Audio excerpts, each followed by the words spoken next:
Jaime Ibarra balak ligawan si Fiang Smith ayon sa panayam sa Circle of Stars.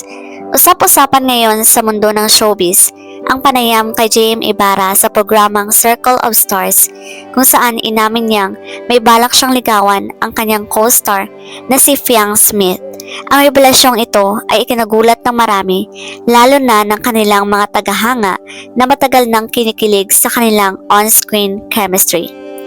Nang tanungin siya ng isang interviewer na kung naliligaw na ba si Jaime Ibarra kay Fiang Smith o nililigawan na ba niya ito, sagot naman ni JM, hindi itinanggi nito ang kanyang paghanga kay Fiang.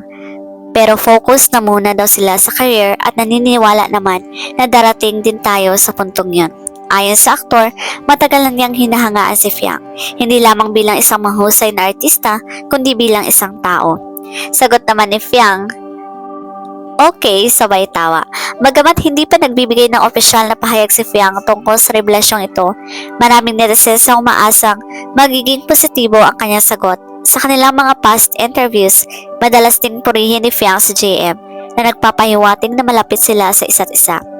Reaksyon naman ng mga fans at netizens matapos lumabas ang panayam, bumaha ng komento sa social media mula sa kanilang mga fans. Marami ang natuwa at nagsabing matagal na nilang hinihintay ang posibilidad na maging opisyal na magkasintahan ang dalawa sa tunay na buhay. Gusto ko silang dalawa, ang saya siguro kung maging sila, sabi na isang fan sa Twitter. Hindi na kami magugulat kung maging sila kasi sobrang bagay nila, dagdag pa ng isa.